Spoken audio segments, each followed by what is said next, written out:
Today we're going over the most audacious heists in history. It's August 8, 1963, and the Royal Mail Overnight Express from Glasgow to London is cutting through the English countryside at close to 80 miles per hour. On board are 77 postal workers sorting the night's mail, completely unaware that just ahead in the darkness, a red signal light is glowing on the tracks. The train's driver, a 57-year-old man named Jack Mills, spots the red light and begins slowing the locomotive to a halt. This is routine, as signal lights fail on the British rail network all the time. Mills brings the train to a stop and leans out of the cab window to peer down the track, not knowing there were men coming up behind him. Within seconds, 15 men in boiler suits and balaclavas swarmed the train. Two of them overpowered Mills and his co-driver and dragged them out of the cab. A third man climbed into the locomotive, settled into the driver's seat, and prepared to move the train forward to their waiting vehicles.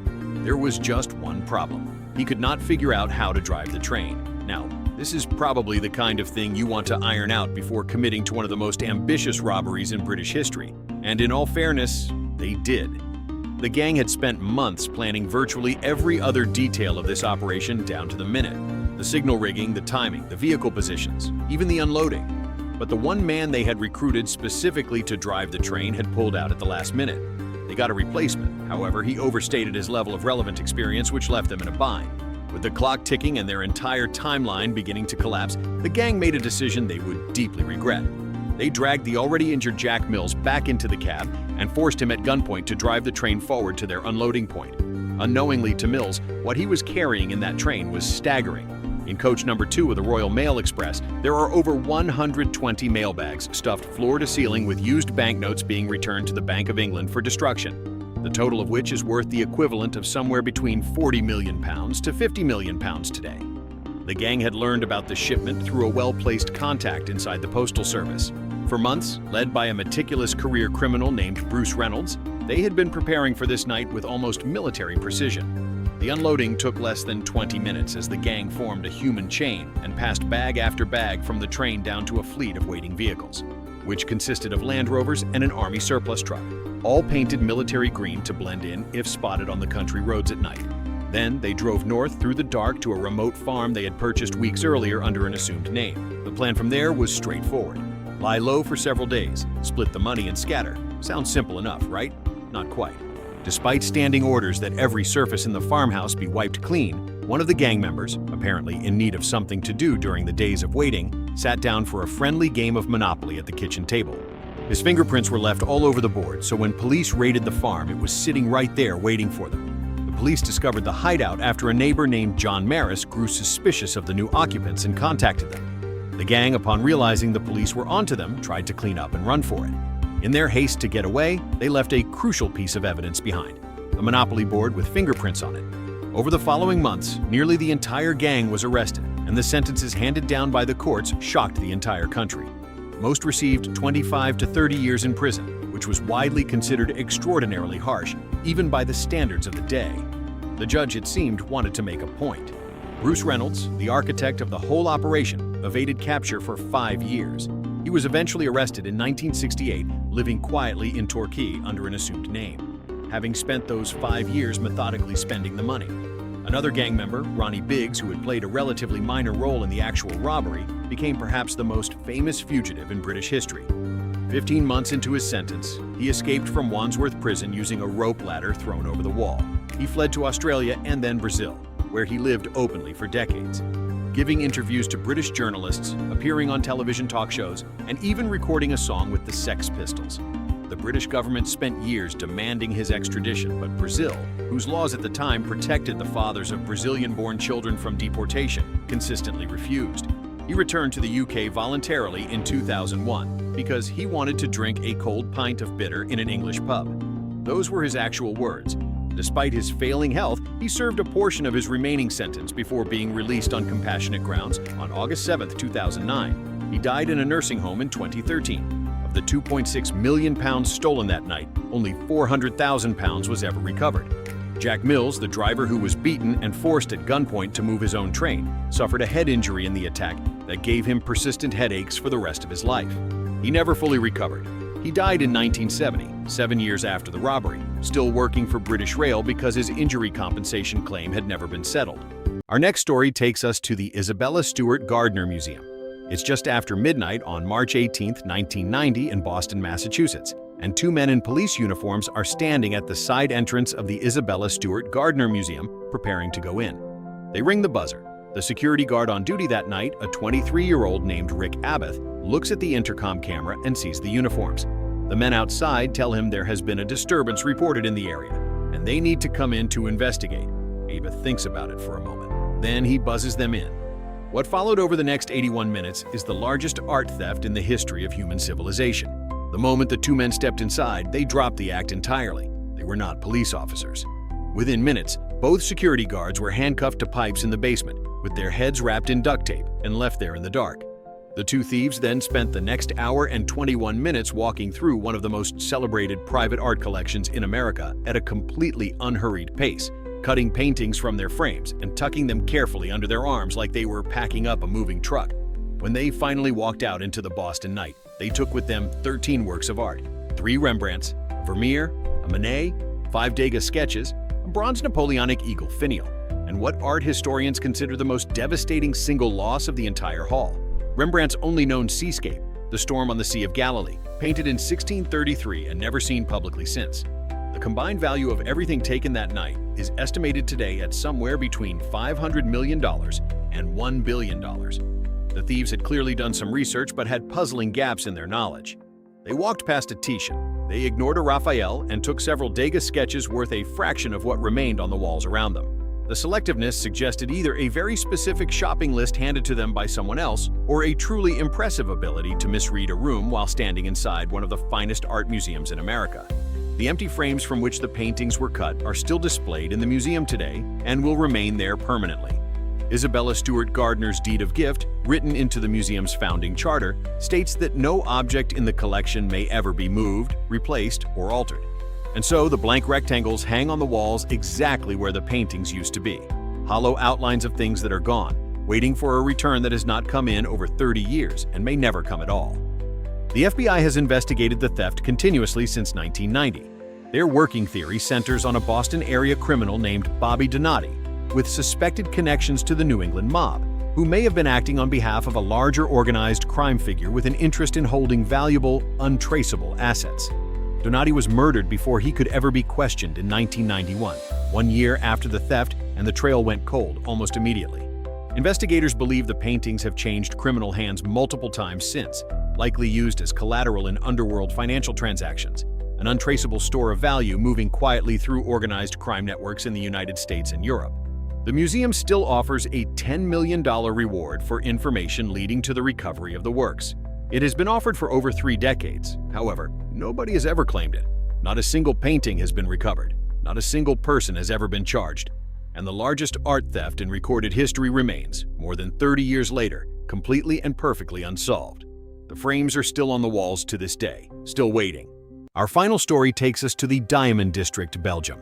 It's February 2003, and somewhere beneath the city of Antwerp, Belgium, a man named Leonardo Notarbartolo is lying perfectly still in the dark, listening to the sound of his own breathing. Above him, the most diamond-rich city on the planet goes about its Saturday night as usual. People eat at restaurants, couples walk cobblestone streets, somewhere a church bell rings the hour. The city has absolutely no idea what is about to happen. Antwerp is not just a city, it is the diamond capital of the world. For over 5 centuries, roughly 80% of all the rough diamonds on Earth have passed through this one Belgian port city. Billions of dollars worth of stones move through it every single year. And at the heart of it all sits a single building, the Antwerp World Diamond Center, which at any given moment contains hundreds of millions of dollars worth of loose stones, finished jewelry, and gold sitting inside a vault 2 floors underground. Now, that vault is not the kind of thing you crack on a whim. It sits behind a 10-ton steel door and has a combination lock with over 100 million possible sequences. It also has a Doppler radar motion detector, magnetic field sensors, seismic alarms, and a lock that will only disengage if the correct key is inserted within a 30-second window. The building above it is guarded around the clock, and every single tenant has been personally vetted. The diamond district surrounding the building is one of the most heavily surveilled neighborhoods in all of Europe. It is, by every reasonable measure, completely impenetrable. Or so they thought. Leonardo Notarbartolo had spent the last 3 years of his life figuring out how to penetrate it. He was a career thief from Turin, Italy, and a senior member of a crew known in criminal circles as the School of Turin, a group of professional thieves who treated robbery less like crime and more like an engineering problem. They were patient, methodical, and almost allergic to unnecessary violence. These were men who genuinely believed that with enough time and the right information, any target in the world could be cracked. And so, 3 years before that February night, Notarbartolo did something breathtakingly simple that no one had ever thought to try. He rented an office inside the diamond center itself, under the cover of a legitimate diamond dealer. He paid his dues, attended industry functions, made small talk with the building staff, and spent 3 years walking in and out of the most secure building in the diamond world like he owned the place. Nobody suspected a thing because why would they? He was a tenant. He belonged there. Every detail he observed went into a notebook. The guard rotation, the elevator timing, the vault corridor layout, the maintenance windows, and eventually, buried under layers of otherwise flawless engineering, the one critical flaw in the vault's security design. The vault's internal alarm system was hardwired to a central monitoring panel, but that panel required a direct line of sight to a sensor array mounted inside the vault doorframe in order to transmit alerts. Block that line of sight, and the alarm system would go completely blind and not trigger to notify anyone. It would simply stop working silently, with no indication that anything was wrong. Notarbartolo quietly packed up his office, returned to Turin, and assembled his crew. There were 5 men total. Each had a specific role. None of them knew more than they needed to. In the weeks before the heist, 2 members of the crew took jobs as cleaners in neighboring buildings to learn the rhythm of the diamond district after dark. A third spent 2 weeks perfecting a homemade device for the sensor. It's a thin aluminum foil shield, custom-shaped, that when placed over the vault's sensor panel would interrupt its line of sight without triggering a tamper alert. The engineering was not glamorous, but it worked. On the night of February 15, 2003, the crew moved into position. Using a copy of a master key that Notarbartolo had quietly arranged to have made during his years as a tenant, they entered the diamond center after hours. One member slipped down to the vault corridor and carefully taped the foil device over the sensor panel, and the vault went blind.